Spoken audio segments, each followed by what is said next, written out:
ॐ सहनाववतु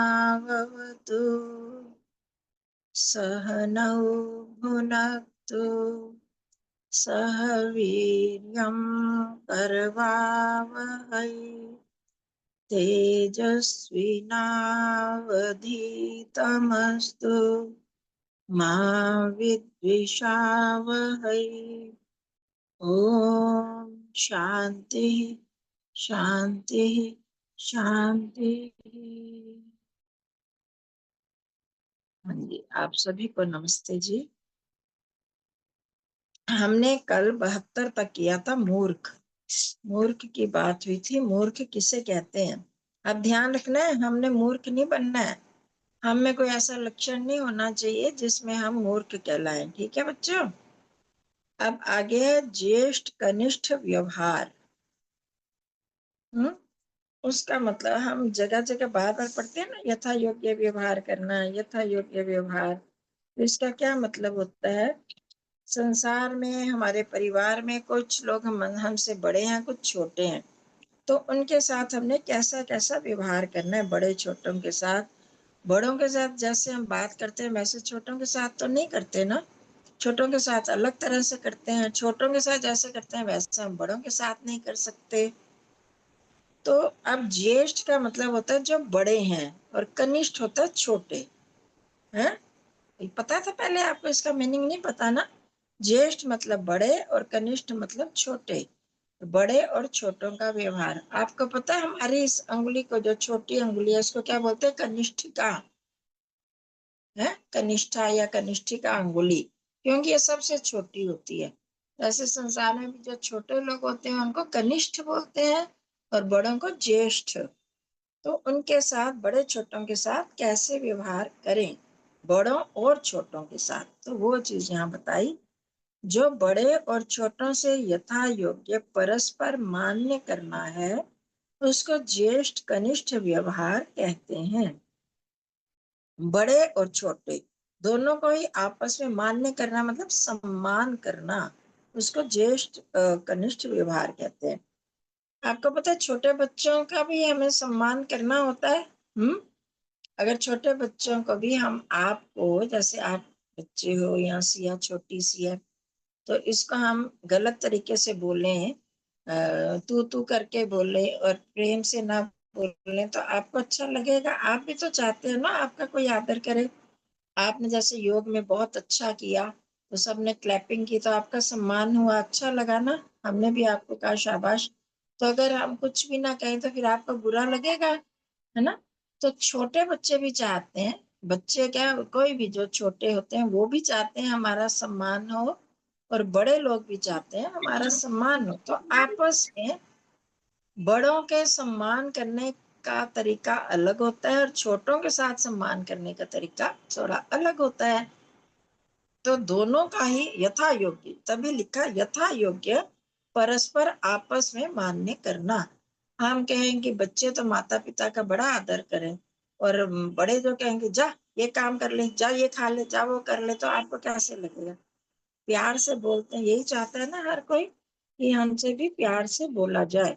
तो उनका वही मान्य होता है। आप आजकल भी किसी बच्चे को आप तू नहीं कह सकते। हम हर एक को आप ही, आप से ही बात करते हैं, है ना?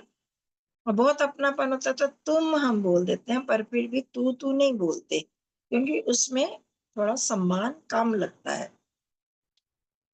तो यही चीज है कि हमने इससे क्या सीखना है कि हम भी बड़ों के साथ कैसा व्यवहार करना है, छोटों के साथ कैसा करना है, हम भी वो चीज सीखें। इसी को ज्येष्ठ और कनिष्ठ व्यवहार कहते हैं। आयु में अपने से बड़े को ज्येष्ठ और छोटे को कनिष्ठ कहते हैं। इन दोनों प्रकार के व्यक्तियों से किए जाने वाले व्यवहार को ज्येष्ठ कनिष्ठ व्यवहार कहा गया है। अब नीचे आयु के अतिरिक्त ज्ञान और आश्रम की दृष्टि से भी ज्येष्ठ और कनिष्ठ कहे जा सकते हैं। एक तो आयु से बड़े होते हैं, और दूसरा क्या होता है? ज्ञान और आश्रम। आश्रम मतलब पढ़ा ना हमने पीछे, आश्रम ब्रह्मचर्य, गृहस्थ, वानप्रस्थ और सन्यास।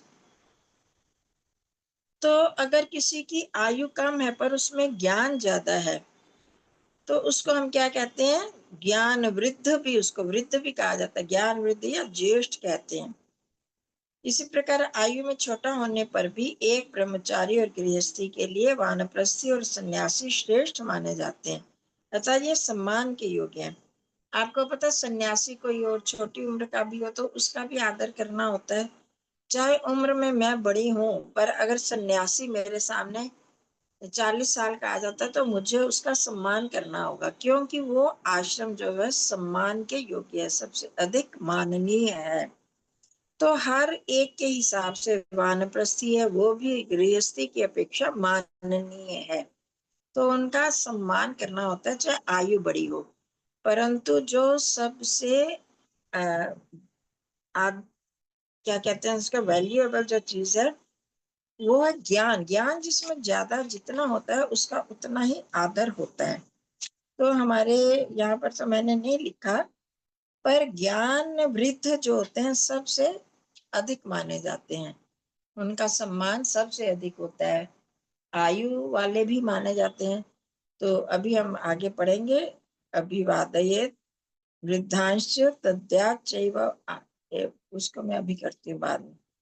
तो लोकाचार के अनुसार इन दोनों प्रकार के व्यक्तियों से अलग अलग प्रकार का व्यवहार किया जाता है।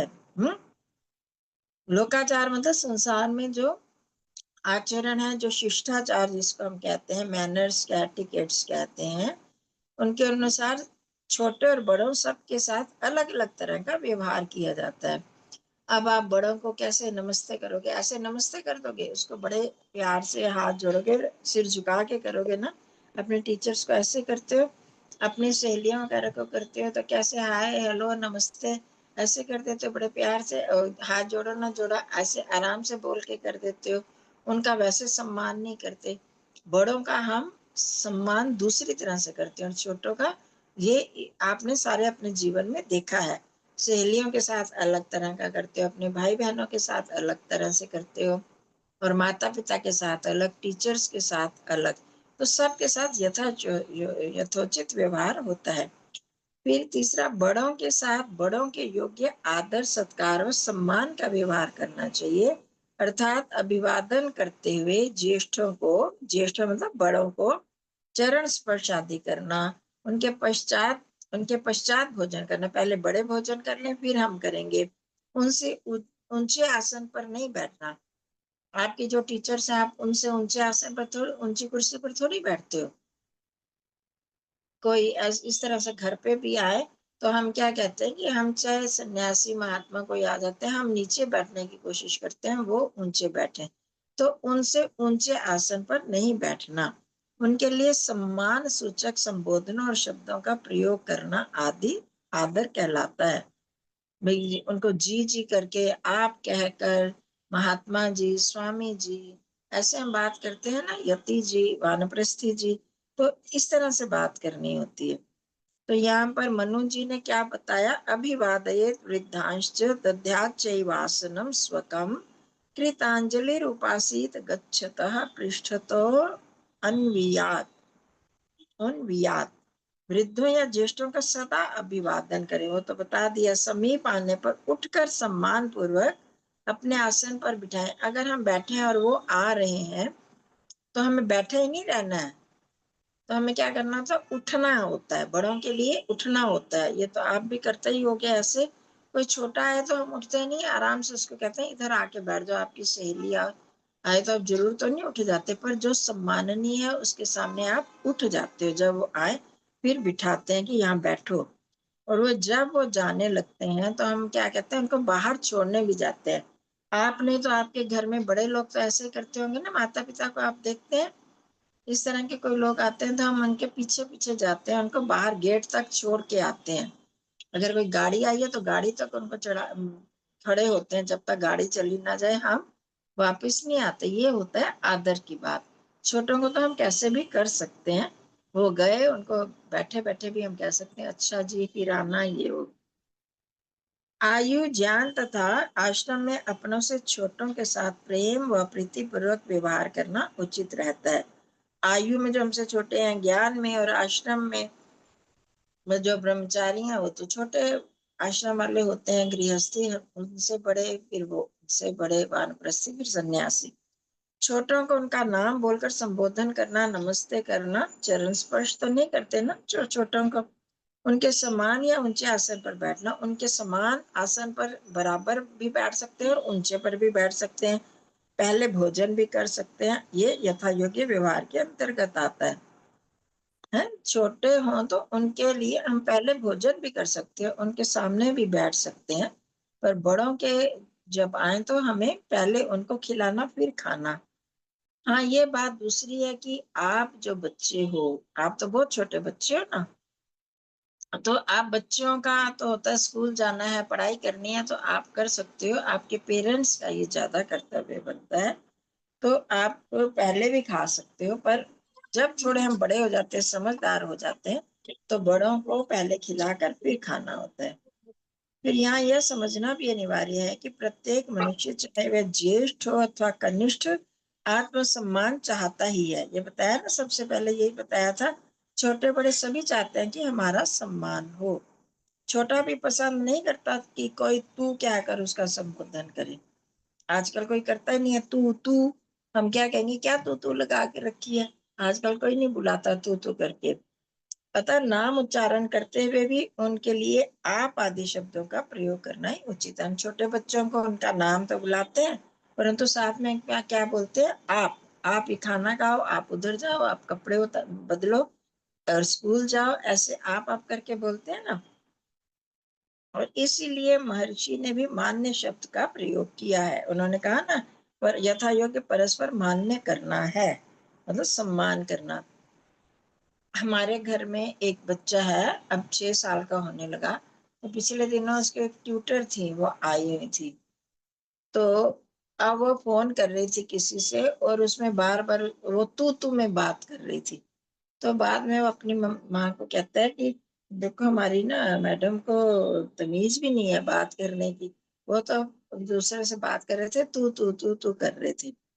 तब जो उन बच्चों ने नहीं सुना होता तो उनको नहीं अच्छा लगता ना, तो वो तू जो आजकल लगता है कि दूसरे का जैसे हम अपमान कर रहे होते हैं, तो इसलिए आप और तुम शब्द का प्रयोग किया जाता है। जो जिस प्रकार का व्यवहार करता है, दूसरा भी उसके साथ उसी प्रकार का व्यवहार करता है। अगर हम दूसरे के साथ अच्छा व्यवहार करेंगे, सम्मान पूर्वक करेंगे, तो चाहे हम छोटे हों तो भी दूसरे भी हमारे साथ प्यार से अच्छी तरह हमें भी हमारे योग्य मान देंगे। जैसे हमें देना चाहिए वैसा सम्मान देंगे। अतः यथा योग्य परस्पर मान्य शब्दों का प्रयोग किया गया है। कि यहाँ पर परस्पर यथा योग्य मानने का क्या मतलब है, ये आपसे पूछा जा सकता है कि ज्येष्ठ कनिष्ठ व्यवहार में यथा योग्य परस्पर मान्य करना क्या है। कि बड़ों के साथ बड़ों की तरह, छोटों के साथ छोटों की तरह व्यवहार करना। बड़ों को किस प्रकार करना वो लिखा है यहाँ पर, कैसे अभिवादन करना, छोटों को कैसे। यही होता है कि आपस में सम्मान, हर एक कोई चाहता है उसको सम्मान पूर्वक भी बात करनी। अब 74वां, सर्वहित, जो तन मन और धन से सबके सुख बढ़ाने में उद्योग करना है, उसको सर्वहित कहते हैं। तन मन और धन से सबके सुख बढ़ाने में उद्योग मतलब श्रम करना, मेहनत करना है, उसको सर्वहित कहते हैं। सर्वहित की बात भी बार बार आती है, हित करना दूसरे का। तो सर्वहित, सबका हित करना, कैसे करना।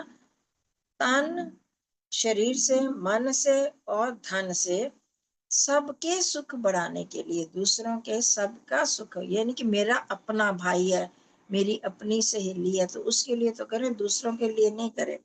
सबके सुख को बढ़ाने में हम जो कोशिश करते हैं, परिश्रम करते हैं, उसको सर्वहित कहते हैं। आगे समझिए तो आसान है। तो सर्वहित शब्द कैसे बना, सर्व जमा हित से बना। इसका अर्थ है सबका हित या भलाई करना। इसीलिए इस उपरोक्त परिभाषा में सबके सुख बढ़ाने में उद्योग करने को ही सर्वहित कहा है। तो हित क्या होता है, किसी का सुख बढ़े, उसको दुख ना पहुंचे, उसको शारीरिक सुख भी हम दे सकते हैं, उसको दवाई की जरूरत है वो कर सकते हैं, उसको दबाने की जरूरत है, सिर दर्द हो रहा है, टांगे दर्द हो रही हैं, वो हम कर सकते हैं, उसका इसमें हित होगा। किसी को पढ़ाई की जरूरत है तो हम जो पढ़ा सकते हैं उसको वो करें, एक्सरसाइज सिखानी है तो वो सिखाएं। तो ये सब के हित को बढ़ाने के लिए, उसकी भला करने के लिए, उसको सुख पहुंचाना, भला मतलब उसको सुख कैसे पहुंच सकता है। किसी भी प्रकार का कार्य अथवा परिश्रम करने के लिए हमारे पास 3 प्रकार के साधन हैं। कोई भी कार्य या श्रम हम कैसे करते हैं? 3 तरह से करते हैं। कौन से? तन, मन और धन से। ठीक है। तो किसी कोई भी परिश्रम हम किस प्रकार, किन 3 साधनों से करते हैं? तन से, मन से और धन से। तन यानी शरीर अथवा शरीर के विभिन्न अंगों से मनुष्य अपने अथवा दूसरों के लिए कार्य या परिश्रम करने में समर्थ होता है। हाथ से करेंगे, पैरों से करेंगे, है ना। शरीर से हम ऐसे कर सकते हैं ना। और अच्छी तरह कोई, किसी को चोट लगी है, देखो मेरे को यहाँ चोट लगी, हमने आंखों से ध्यान से देखा उसको कहाँ चोट लगी है, फिर हम उसके लिए टांगों से जाएंगे, फिर उसका वो करेंगे कि क्या दवाई लानी है, क्या लगाना, फिर हम लगाएंगे। पर इसके लिए मन की भी जरूरत है। अगर हमारा मन से हम नहीं करेंगे तो हम कहेंगे ठीक है लगी है, कोई बात नहीं, जा डॉक्टर के पास चला जा। अगर हम कर सकते हैं तो भी नहीं करेंगे। पर अगर हमारा मन होगा तभी हम दूसरे का भला कर सकते हैं। पहले हमें सोचना होता है, फिर हमें कार्य करना होता है। तो जिसकी परिणति मतलब जिसका परिणाम दूसरे का भला या बुरा होना संभव है, जिसके परिणाम स्वरूप, ये तन से, मन से, धन से हम किसी के लिए अच्छा भी कर सकते हैं, बुरा भी कर सकते हैं, है ना। कर सकते हैं ना। लोग जो दूसरे को मारते हैं, पिटाई करते हैं, वो भी तो इसी तरह ही करते हैं। पहले सोचते हैं कि इसको मैं मारूंगा। ये यस मैम। पहलगाम की घटना हुई थी तो आपको पता है ना, उन्होंने पूछा था कि आप हिंदू हो कि मुसलमान हो, तो वो करके फिर हिंदुओं को मारा था। मन से पहले सोचा उन्होंने, फिर तन से मारा। तो ये और भला करना हो तो वो भी हम तन मन धन से करते हैं। तो तभी तो कहा गया शरीर माध्यम खलु धर्म साधनम, सबसे पहला साधन, धर्म का साधन शरीर ही है। यही कारण है कि शरीर का बलवान अथवा स्वस्थ होना अत्यावश्यक है। अगर हमारा शरीर बलवान और स्वस्थ होगा तभी तो हम किसी का भला कर पाएंगे। अगला, हम सब जानते हैं कि शरीर से कोई भी कार्य करने से पूर्व मन में उसका विचार या चिंतन चलता है ना। पहले मन से सोचेंगे तभी तो कर पाएंगे। शब्दांतर में कहें, मतलब दूसरे शब्दों में कहें, तो मन में सोचे बिना शरीर कोई कार्य नहीं कर सकता, है ना। पहले भी आपको समझाया था कि अगर आपके मन में आया है कि मैंने क्लास ज्वाइन करनी है, तभी तो आपने हाथ से, शरीर से मोबाइल को लिया और उसको ऑन किया, अपना लिंक ऑन किया और आपने क्लास ज्वाइन की। अगर आपके मन में ना हो तो फिर आप नहीं कर सकते ना, फिर शरीर से भी नहीं कुछ काम करेंगे। तो पहले मन में हमें सोचना पड़ता है। अतः यदि दूसरों का सुख बढ़ाना चाहते हैं तो पहले मन में भी दूसरों को सुख देने की भावना का होना आवश्यक है। हमारे मन में ये भावना होनी चाहिए हम दूसरे को सुख दें। कैसे सुख दें, कौन सा सुख दें, ये हमें सोचना पड़ेगा, प्लानिंग करनी पड़ेगी, तभी तो हम कर पाएंगे कि उसको मैंने धन देना है, उसको वस्त्र देने हैं, उसको किताबें देनी है, उसको पढ़ाना है। अलग अलग प्लानिंग होगी तभी तो हम वैसा काम करेंगे। तो एक अन्य तथ्य भी है कि अनेक बार हम दूसरों को सुख देना चाहते हुए भी शरीर या साधनों की दृष्टि से असमर्थ होते हैं। ये दूसरी बात है, इसको आप छोड़ भी सकते हो कि कई बार क्या होता है कि हम चाहते तो है, हमारे मन में तो है, पर हम शरीर वगैरह से कर नहीं सकते। किसी की तबीयत खराब रहती है, उसमें जोर नहीं हो तो दूसरे को दबाना चाहे दबा नहीं सकता, बाजार जा नहीं सकता, औषधि वगैरह नहीं ला सकता। तो भी हमें क्या करना है, ऐसी स्थिति में भी मन के द्वारा दूसरों का हित सोचा ही जा सकता है। हम अपने आप नहीं कर सकते तो दूसरे किसी को कहकर भी उसका हित करवा सकते हैं। इसी प्रकार अनेक बार दिखावे के लिए दूसरों का भला करते हुए भी व्यक्ति मन से दूसरों का बुरा या अहित सोच लेते हैं। कई बार तो ऊपर ऊपर से तो हम बड़ा दिखावा करते हैं पर अंदर से उसका बुरा सोचते हैं, ये भी गलत है। तो यहाँ पर तन मन और धन तीनों का महत्व है। तन और मन से दूसरों के सुख में वृद्धि तभी संभव है, दूसरे के सुख हम तभी बढ़ा सकते हैं यदि मनुष्य के पास धन या अन्य साधन हो, पैसा हो, दूसरे साधन हो, और इनका उपयोग भी दूसरों के हित में किया जाए, यदि हम इन साधनों का हित उपयोग दूसरों के हित के लिए करते हैं, तभी हम तन और मन का उपयोग कर सकते हैं। तो इसलिए धन की भी आवश्यकता है। खाली हम दूसरे को कहते हैं हमारे पास पैसा नहीं है, तो हम कैसे दूसरे का हित करेंगे? नहीं कर पाएंगे। अन्यथा सर्वहित केवल खोखली बातें ही रह जाएगा। अतः तन मन व धन तीनों से ही सर्वहित संभव है। यहाँ ये बता रहे हैं कि तन मन और धन जो ये तीन चीजें कही हैं, क्यों कही हैं? आपको समझ आ गया ना? तीनों की जरूरत है। अगर मन में नहीं होगा तो हम तन से भी नहीं कर सकते, धन से भी नहीं कर सकते। धन नहीं होगा तो मन से सोच तो सकते हैं, ऊपर से कर नहीं सकते।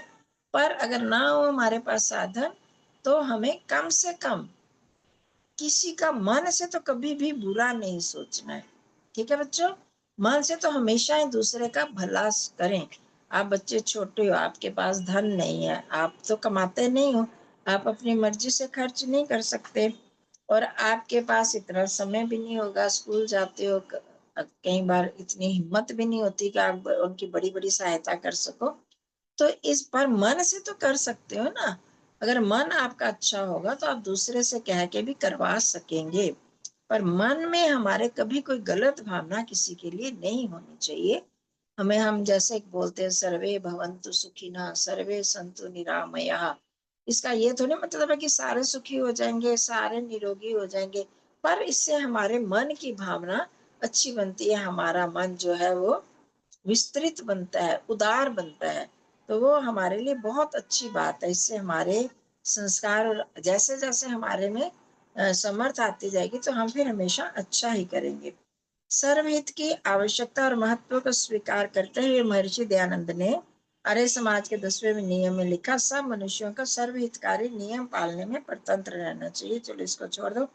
बस इसका मतलब यही है कि जो सारे पब्लिक के लिए जितने भी नियम होते हैं उनको पालन करना चाहिए, उसमें अपनी मर्जी नहीं चलानी चाहिए। और अपने लिए तो हम स्वतंत्र, हम करें ना करें, पर जो है कि बाईं तरफ चलना चाहिए, सड़क के ओवरटेक नहीं करना चाहिए, अपनी लेन में चलना चाहिए। और स्कूल में जो जो नियम है वो जो है वो सब, उसमें आप अपनी मर्जी नहीं कर सकते। स्कूल में इस टाइम पहुंचना है तो उस टाइम ही पहुंचना है। जो सा पीरियड है जिस चीज का, उस पीरियड में ही, जिस कमरे में जाना है वहां पर, ये सब उस करने में आप परतंत्र हो। मतलब उनके अधीन हो, जैसे उन्होंने नियम बनाया उनको वैसा आपको वैसा ही करना होगा। अपनी मर्जी से आप फॉलो नहीं करोगे कि नहीं जी मैं तो 8 बजे स्कूल लगता है, मैं तो 9 बजे जाऊंगी, तो मैं इस पीरियड में नहीं जाऊंगी, मैं असेंबली में नहीं जाऊंगी। हो सकता है ऐसे नहीं ना। तो सर्वहितकारी जो सबके नियम बनाए सबके लिए, उसमें तो अपनी मर्जी नहीं करनी होती। यहाँ ये बताया सर्वहित क्या है, इसको अच्छी तरह जान लो। चोरी त्याग, चोरी त्याग, चोरी का त्याग करना, मतलब चोरी नहीं करनी है, हर एक को चोरी की आदत छोड़नी है।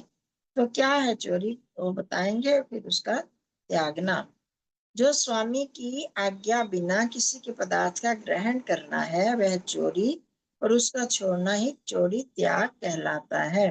स्वामी मतलब जो जिस चीज का ओनर है, जिसकी जो चीज है, उसको पूछे बिना अगर हम लेते हैं तो ये चोरी आज हो जाती है। किसी की किताब पढ़ी है, आपने बिना पूछे उठा ली, कॉपी है, पेन है, आपको चाहे जरूरत हो, पर आपने उससे बिना पूछे ले लिया, तो ये चोरी होती है। किसी के चप्पल पहन के चले गए, तो ये सब उसमें चोरी में आता है। तो किसी आज्ञा के बिना अगर आपको बहुत जरूरत है तो पूछो उससे कि मैं आपकी ये चीज यूज कर सकती हूँ, मेरे को कॉपी दे दो या पेन दे दो, मैं लाई नहीं, मैं कॉपी भूल गई, 2 पेजेस दे दो।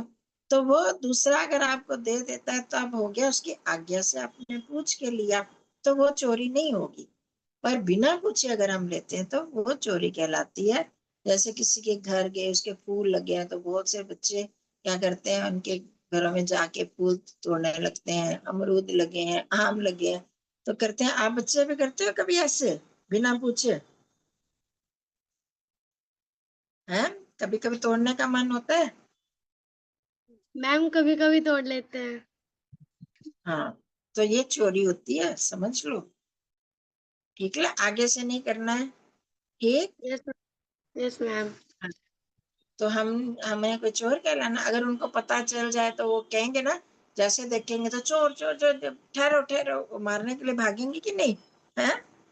तो आप डर नो के मैम, घर पे सामान उठाते हैं बिना पूछे, बहन का, भाई का।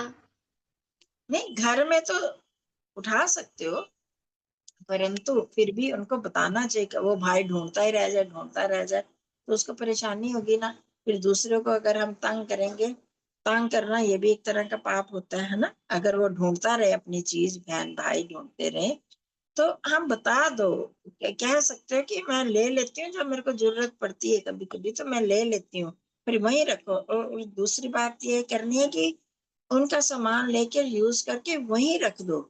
घर में बड़े जो मम्मी पापा वगैरह, उनको बोलो कि मैंने उसकी चीज ये ली है, मैं ले रही हूँ, भाई की या बहन की ले रही हूँ, तो मैं उसको यूज करके वहीं रख दूंगी। ठीक है, ये तरीका होता है जिसमें दूसरा दुखी ना हो, दूसरा ढूंढता ही रह जाए, भाई ढूंढता रह जाए, मेरी चीज नहीं मिल रही, उसका टाइम वेस्ट हो, तो भी तो गुस्सा आएगा ना उसको। ऐसी होती है, कभी कभी लड़ाई हो जाती है बच्चों। तो ये यस चीजें मैम। हाँ, अब आप सीख रहे हो ना, आप बहुत अच्छे बच्चे बन रहे हो। तो अच्छी चीजें करनी है, ऐसे कभी बाहर से कोई चीज तोड़नी नहीं है, ना फूल ना फल।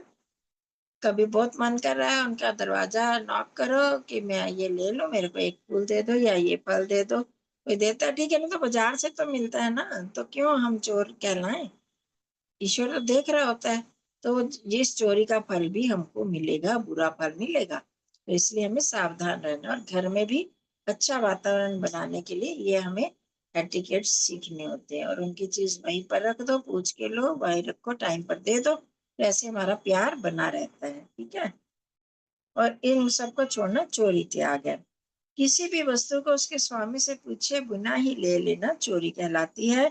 इस आधार पर बिना पूछे किसी की चप्पल, तौलिया, रुमाल आदि को प्रयोग में लाना चोरी के अंतर्गत आता है। महर्षि दयानंद जी ने भी लिखा, चोर अनेक प्रकार के होते हैं, कोई डाकू, कोई कपट से हरने वाला, कोई मोहित करके दूसरों के पदार्थों को ग्रहण करने वाला। मोहित करके मतलब दूसरे को बेहोश करके, ये भी करते हैं ना बहुत से लोग, कुछ सुंघा देते हैं और वो उसमें उनका मन या इधर उधर करते, भटका देते हैं, उधर देखो उधर देखो, उनकी चीज चुरा ली, या उनको कुछ सुंघा देते हैं तो बेहोश के फिर वो चोरी ले लेते हैं, ये करना। और कोई रात में सुरंग लगाकर ग्रहण करने वाले, जैसे चोर रात को चोरी करते हैं। कोई उत्कोचक, हाथ से छीन लेने, रिश्वत आदि जो होती है ना, उसको उत्कोच कहते हैं, जो रिश्वत लेते हैं, वो भी चोरी है। कोई नाना प्रकार के व्यापारी दुकानों में बैठ छल से पदार्थों के हरने काम, आप सामान खरीदते हो तो वहां भी तो करते हैं ना, काम तोलना, है ना, सब्जी वाले फल वाले काम तोल सकते हैं। दूसरा, जब हम बाजार में कुछ खरीदने जाते हैं, दिखाते हैं दूसरी चीजें और देती दूसरी चीजें, मतलब नकली सामान दिखा देते हैं सैंपल अच्छा, और देते हुए नकली देने लगते हैं या घटिया दे देते हैं।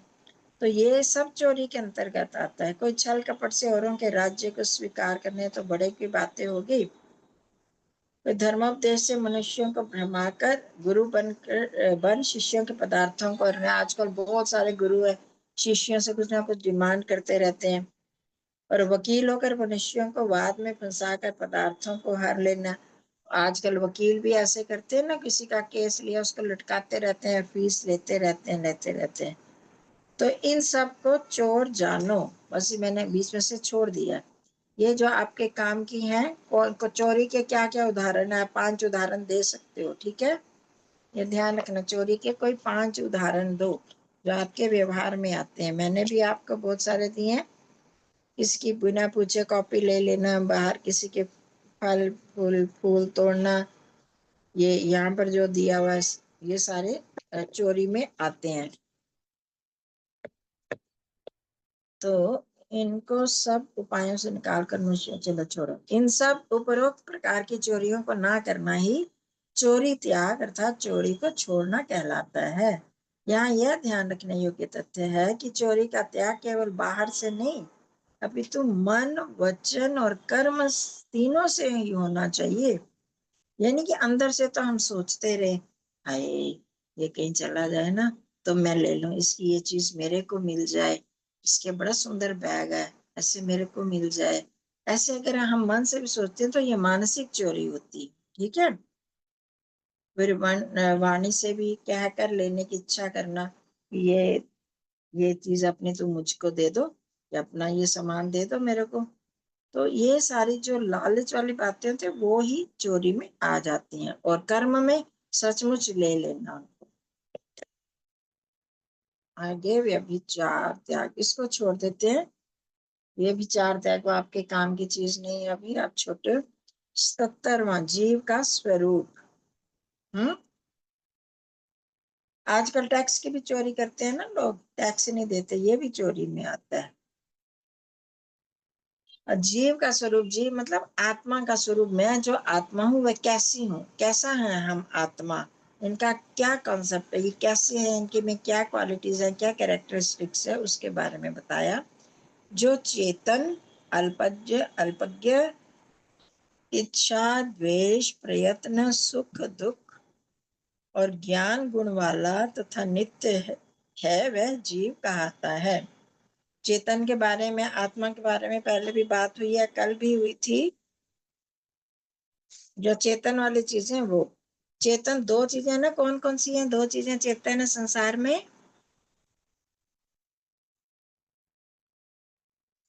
मैम आत्मा हाँ जी, शाबाश। और और मैम ईश्वर। हाँ, आत्मा और परमात्मा, शाबाश। ये दो चीजें चेतन है, बाकी जितनी भी चीजें वो सब जड़ है। ठीक है, ये याद रखना। कौन सी दो चीजें चेतन है? आत्मा और परमात्मा, या जीव या ईश्वर, कुछ भी शब्द लिख सकते हो। तो हम जो आत्माएं हैं हम भी चेतन है। मतलब आत्माएं तो बहुत सारी हम गिन भी नहीं सकते। पर दो इसलिए कहा कि ये कैटेगरी है ना। आत्मा एक कैटेगरी है, एक सब आत्माएं एक सी हैं और परमात्मा एक। तो इसलिए दो ही चीज वस्तुएं, जो तीन अनादि थे ना, तीन चीजें अनादि हैं, ये बताया था आपको। आत्मा, परमात्मा और मूल प्रकृति, ये अनादि है, किया था। तो उसमें जो प्रकृति है वो जड़ है और आत्मा परमात्मा चेतन है। इस दृष्टि से दो ही करते हैं। एक आत्मा को लेंगे वो तो फिर बड़ी मुश्किल हो जाएगी, इतना तो हम गिन नहीं सकते। लेकिन ये इसकी जो ग्रुप है, आत्माएं जितने भी ग्रुप हैं वो सारे चेतन हैं। अब उसमें और क्या क्या कैरेक्टरिस्टिक्स हैं, उनके क्या क्वालिटीज हैं? एक तो चेतन है। चेतन शब्द संज्ञान है, इसको छोड़ दो। संसार में जितने भी चेतन प्राणी दिखाई देते हैं उन सब में चेतनता इस जीव के कारण ही है। कल भी बताया था, जहां जहां पर ये आत्मा होती है ना वही चेतन है। जहां आत्मा नहीं है वो चेतन हो ही नहीं सकती। जैसे हमने शरीर में बात की थी, आपको ये भी बताया था, खिलौने में अगर हम बैटरी डाल देते हैं तो खिलौना अपना काम करने लगता है। चाबी देते हैं तो फिर खिलौना चलने लगता है, उसमें आवाज भी आती है, जो जो उसके फंक्शंस डाले में करने लगता है। अगर उसमें वो चाबी ना हो, रिचार्जिंग चार्ज ना करे तो वो खिलौना काम नहीं करेगा। बिल्कुल इसी तरह ये चार्ज जो चेतन है ना, चेतना है, वो जैसे उसके साथ जुड़ने से खिलौना काम करने लगता है, वैसे इस चेतन आत्मा के साथ जुड़ने से ये शरीर काम करता है। जीव के अतिरिक्त, जीव को छोड़ दें अगर हम, तो स्थूल और सूक्ष्म शरीर था अन्य सभी दृश्य अदृश्य पदार्थ जड़ ही है। वो तो पहले भी आपको बता दिया कि जितनी भी चीजें सब जड़ है, सिर्फ आत्मा और परमात्मा को छोड़कर। फिर अब चेतना कैसे पता लगती है चेतन है? कल बात हुई थी कि अनुभूति होती है, उनको ज्ञान होता है, फीलिंग होती है। मतलब उसी को ही हम ज्ञान कहते हैं, जिसको हम फीलिंग बोलते हैं। तो जीव में ज्ञान का गुण होने पर भी वह एक सीमा तक ही ज्ञान प्राप्त कर सकता है, इसलिए अल्पज्ञ। यहाँ पर क्या बोला? अल्पज्ञ शब्द है ना। अल्प क्या होता है? अल्प का अर्थ पता है? अल्प मतलब थोड़ा, ज्ञ मतलब जानने वाला, थोड़ा जानने वाला। जो आत्मा है वो क्या, बहुत थोड़ा जानता है। हम सब कुछ जान सकते हैं क्या?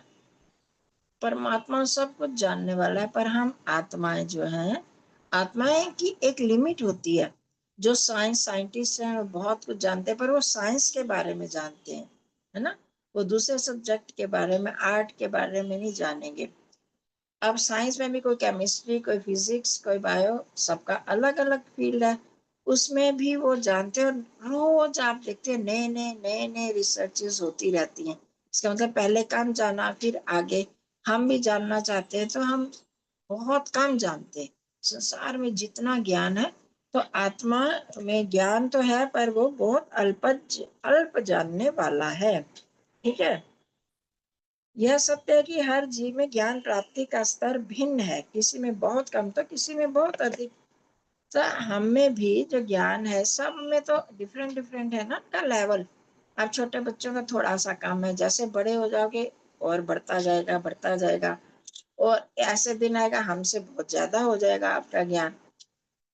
तो फिर भी जो पूर्ण ज्ञान तो किसी को हो ही नहीं सकता, अतः अल्पज्ञ कहा है। दूसरी बात, ईश्वर के अनंत ज्ञान की अपेक्षा भी जीव सदा ही अल्पज्ञ है।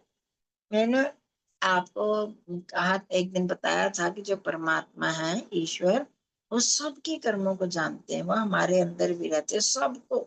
हम यहाँ पर बैठे हैं, मैं दिल्ली में हूँ, आप हरिद्वार में हो, कोई देहरादून में है, कोई ऋषिकेश में, कोई अमेरिका में, कोई इंग्लैंड में, कनाडा में, सबको परमात्मा जान रहा है। आपको पता है? आपने कभी सोचा इस बात को? परमात्मा तो सबके कर्मों को एक साथ जानता है। तो उसका अगर हम कंपेयर करें अपने से, तो हम कितना कम जानते हैं। हम आपस में एक दूसरे के साथ बैठे हैं तो हमें कोई पता चलता है दूसरा क्या सोच रहा है, क्या कर रहा है? हमें तो वो ही नहीं पता चलता। हमारे साथ भी कोई बैठा हो तो भी हम नहीं जान पाते। तो इसलिए जीव को क्या कहा? आत्मा को अल्पज्ञ है। फिर तीसरा, हर चेतन प्राणी में किसी पदार्थ को पाने की इच्छा, किसी से दूर रहने या हटने की इच्छा यानी द्वेष पाए जाते हैं। ये कल बात हुई थी हमारी कि जो हमें अच्छा लगता है उसको हम पाना चाहते हैं, जो नहीं अच्छा लगता उसको उससे दूर रहना चाहते हैं। तो इसी को बोलते हैं इच्छा और द्वेष, अनिच्छा। जीव का स्वभाव ही है कि वह सुख एवं सुख के साधनों को पाना चाहता है और दुख के साधनों से छूटना चाहता है। आप भी तो ये करते हो ना? जिससे हमें सुख मिलता है, सुख चाहते हैं, और जो सुख जिससे मिल सकता है, जो साधन है, उनको भी चाहेगा। और जो दुख है और दुख जिनसे मिलता है वो भी, उनसे वो द्वेष करता है, उनको नहीं चाहेगा कि ना मेरे को नहीं चाहिए। ये गर्मी है, जैसे आजकल गर्मी है, आप आ रहे हो तो गर्मी लग रही है आपको, तो गर्मी भी नहीं चाहते आप, और बाहर जो धूप है वो भी नहीं चाहते। जल्दी जल्दी हम छाया में जाए। अगर आप रास्ते में आ रहे होगे तो भी कोशिश करोगे कि पेड़ की छाया मिले, जहां पर छाया हो वहां से ही चले। तो उसके जो साधनों को भी नहीं चाहते, उनसे भी छूटना चाहते हैं। और जो सुख पाते हैं और सुख के साधन, जिससे हमको ठंडा पानी मिल जाए, एसी मिल जाए, तो हमें वो चीजें ही अच्छी लगती हैं। तो हर, सिर्फ हम इंसान नहीं, कि पशु पक्षी भी, आप देखोगे कुत्ता वगैरह जो होते हैं, बिल्ली, गर्मियों में वो भी छाया में जाकर बैठते हैं, देखा आपने कभी? और सर्दियों में वो धूप में बैठते हैं। उनको भी सुख चाहिए, वो भी दुख नहीं चाहते हैं। तो क्योंकि उनके अंदर भी आत्मा है ना, जीव है। तो हर जीव सुख चाहता है, दुख नहीं। तो इसका मतलब उसमें इच्छा भी होती है और अनिच्छा भी होती है, दुख से छूटने की इच्छा। इसी को ही क्रमशः इच्छा और द्वेष कहते हैं, जो जीव की उपस्थिति का प्रमाण है। इसी से ही पता चलता है कि इसके अंदर जीव है। अगर जिंदा है, ये जिंदा है मतलब इसके अंदर जीव है। अगर वो कोई मरा हुआ प्राणी हो तो वो पड़ा रहेगा, उसको ना सर्दी की परवाह ना गर्मी की परवाह। एक कुत्ता है, सड़क पे है तो हॉर्न बजाते हैं तो वो भागता है। अगर वो मरा पड़ा हो तो वो वहीं पड़ा रहेगा। तो इसमें उसमें कोई इच्छा भी नहीं होगी उसमें। तो इससे भी हमें पता चलता है कि उसमें जीव है, जहां पर इच्छा होती है, द्वेष होता है। ये बहुत बार ये एग्जाम्पल आ चुका है कि मृत शरीर अथवा जड़ वस्तुओं में इस प्रकार की कोई इच्छा या द्वेष नहीं पाए जाते। वहीं पाए जाते हैं जहां पर जीव होता है। जहां जीव नहीं है तो कुछ भी नहीं पाया जाएगा। ये तो समझ आ गया होगा, बहुत बार हमने इस बार में किया। जब किसी पदार्थ को पाने की इच्छा या अनिच्छा हो जाती है, तो उसके लिए प्रयत्न का होना भी स्वाभाविक है। यह प्रयत्न गुण भी चेतन जीव में पाया जाता है, जिसको हमने एफर्ट कहा था कल, है ना? कि जब मैं खाना खाने की मेरे को इच्छा है तो हम खाना खाएंगे या बनाएंगे, कोई चीज उठा कर लाएंगे, तो तभी वो प्रयत्न मतलब एफर्ट करते हैं। अगर नहीं हो इच्छा तो फिर हम नहीं करते, ठीक है ना। और ये उसी में होती है जिसमें जीव होता है, जो चेतन होता है, आत्मा में ही होता है। प्रयत्न के सफल अथवा असफल होने पर तथा अनुकूलता और प्रतिकूलता होने पर सुख व दुख की अनुभूति भी केवल जीव को होती है, अतः यह उसी का गुण है। ये भी बात समझ में आई कि सुख और दुख की अनुभूति मतलब ये चीज मेरे को मिलनी चाहिए थी, नहीं मिली तो हम दुखी होते हैं, मेरे इतने मार्क्स आने चाहिए, नहीं आए तो हम दुखी होते हैं, आ गए तो हम सुखी होते हैं, है ना।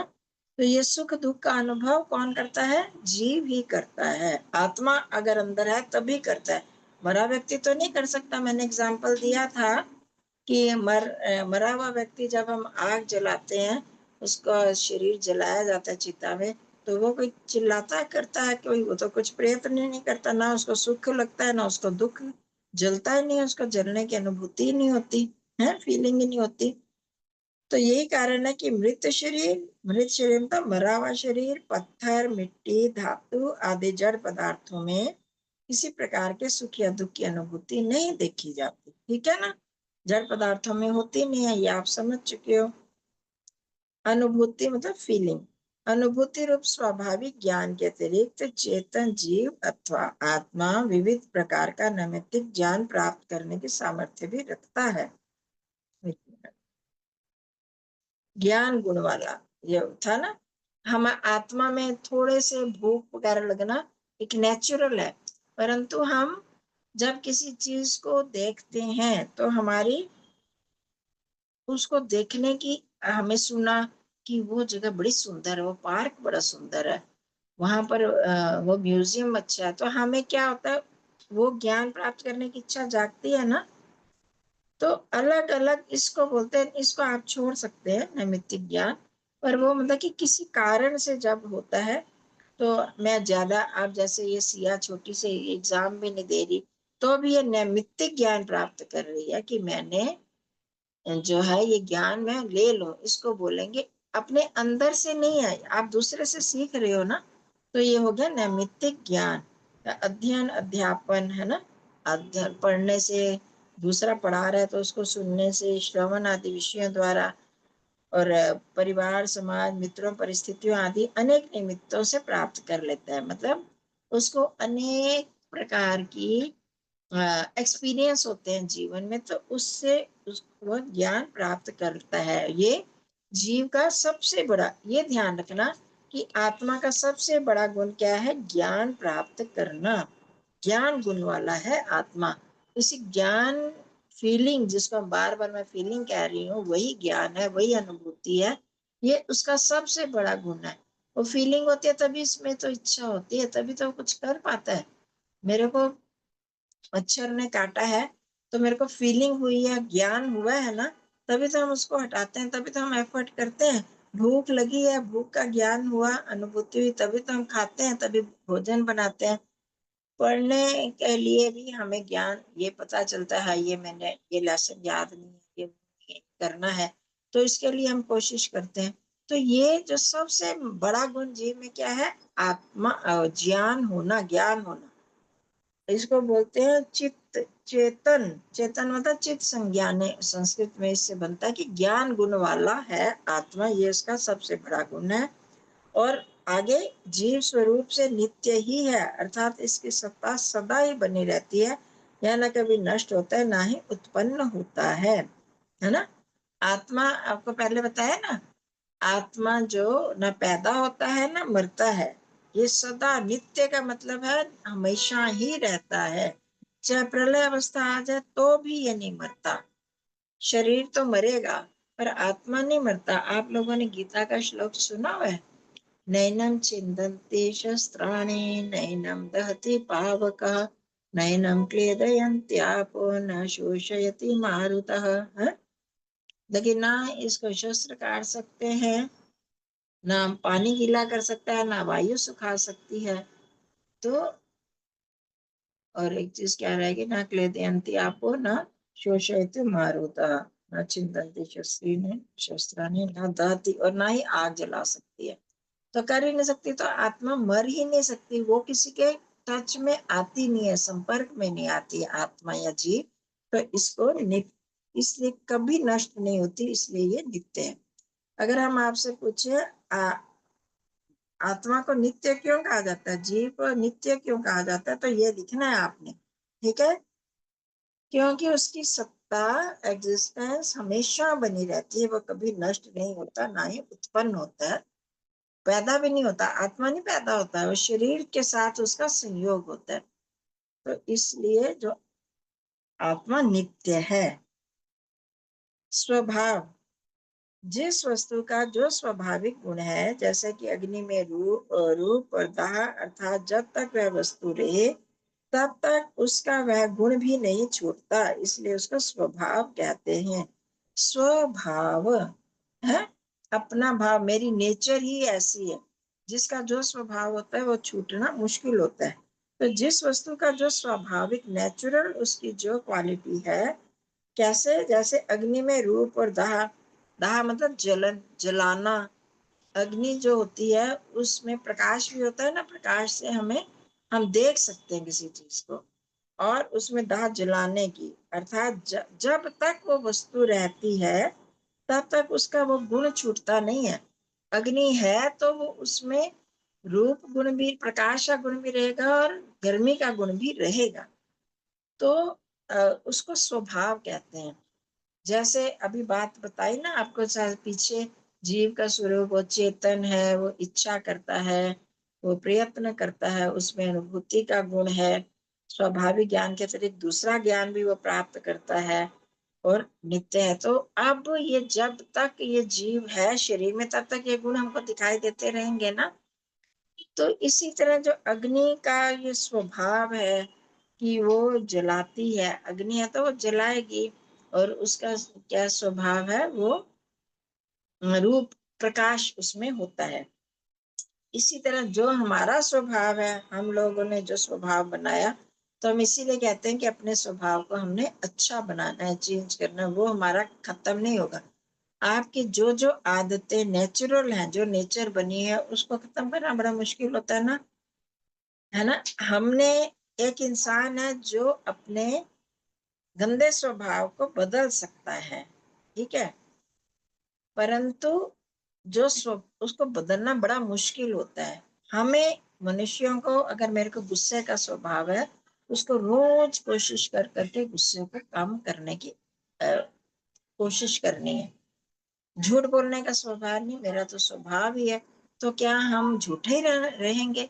हम बदल सकते हैं इस मामले में। हमारा जो ये स्वभाव है उसको हम चेंज कर सकते हैं, पर वैसे इसको बदलना कठिन जरूर होता है, परंतु हम कर सकते हैं। और स्वभाव शब्द स्वभाव से बना है। स्व अर्थात अपना, भाव यानी सत्ता, अपनी सत्ता, मेरे में जो जो प्रेजेंट है चीजें, वो तो किसी भी वस्तु के अस्तित्व में आने पर जो गुण व विशेषताएं बिना किसी दूसरे के कारण उसके साथ ही बने रहते हैं, स्वभाव या स्वाभाविक गुण कहलाता है। अब उसमें कुछ हम मिलावट ना करें तो उसका जो नेचुरल क्वालिटीज है वो, अब जैसे पानी है, पानी को आप हाथ लगाओगे तो ठंडा ही लगेगा ना, चाहे गर्मी में भी हो, पानी का स्वभाव ठंडा है। आप देखोगे कि गर्मी में कई बार टंकी में पानी बहुत गर्म हो जाता है सूरज की किरणों से, परंतु फिर भी अगर आप थोड़ी देर उसको हाथ धोओगे तो जैसे वो गर्मी हटती है तो वो फिर ठंडा का ठंडा हो जाता है, होता है ना ऐसे। सर्दियों में आप गर्म पानी से नहाते हो तो फिर यस उसके मैम। बाद ठंड लगने लगती है ना, यस मैम। है ना। बाहर का टेम्परेचर और पानी क्या है, उसका ठंडा स्वभाव आ जाता है। थोड़ा तो वो हमने अग्नि के संपर्क से उसको गर्म किया, परंतु उसका जो अपना नेचुरल गुण है वो तो ठंडा ही है। ऐसे अग्नि का नेचुरल गुण गर्म ही करना है। तो ठीक है, वो जो स्वभाव है वो बिना किसी कारण के उसका वो स्वभाव उसके साथ ही बना रहेगा। अगर हम कहें कि पानी गर्म हो गया तो वो तो हमने अग्नि से उसको गर्म किया। गीजर में जो वो होता है उसके अंदर थर्मो वो लगा होता है, क्या बोलते हैं उसको,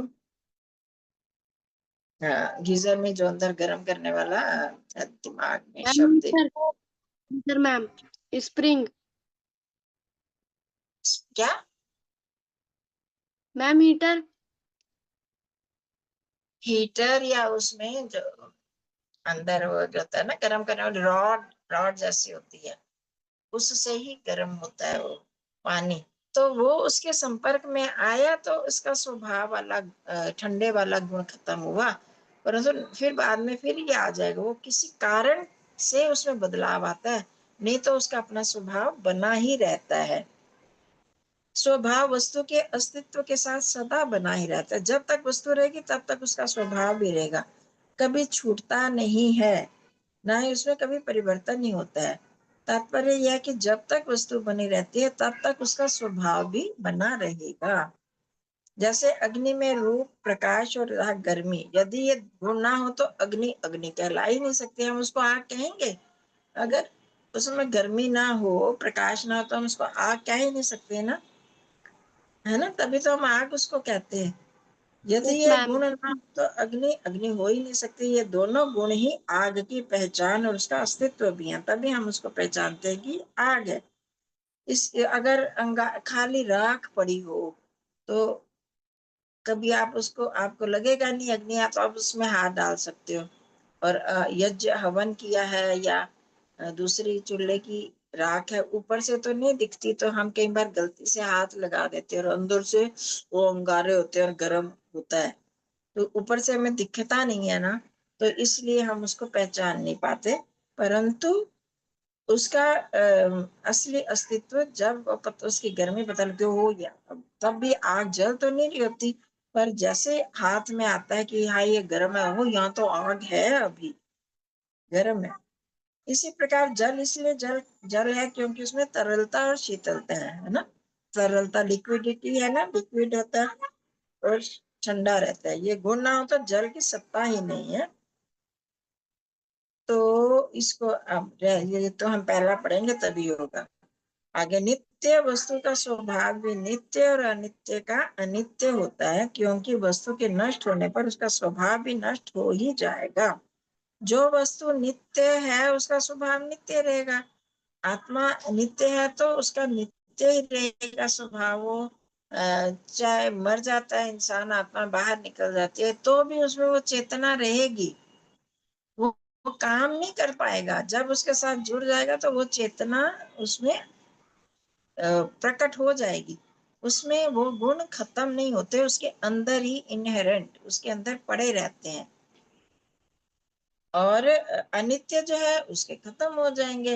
हम जैसे इस किताब में कुछ लिखा है, किताब को हम पढ़ रहे हैं तो हम ज्ञान प्राप्त कर रहे हैं, तो किताब फाड़ दी तो ये उसकी सत्ता खत्म हो गई, तो उसके वो गुण भी अनित्य के गुण अनित्य और नित्य वस्तु के गुण नित्य होते हैं। ये उसका स्वभाव होता है। ठीक है, तो हम ये भी पूछ सकते हैं नित्य वस्तु का स्वभाव अनित्य होता है या नहीं, अनित्य का होता है या नहीं। ठीक है, इसको हम किसी भी तरह से यस नो हाँ ना ऐसे पूछ सकते हैं। मैं आपको बीच बीच में बताती जाती हूँ, ठीक है, इसलिए इससे आप अपने तैयारी भी कर सकते हो। चलो इतना ही करते हैं।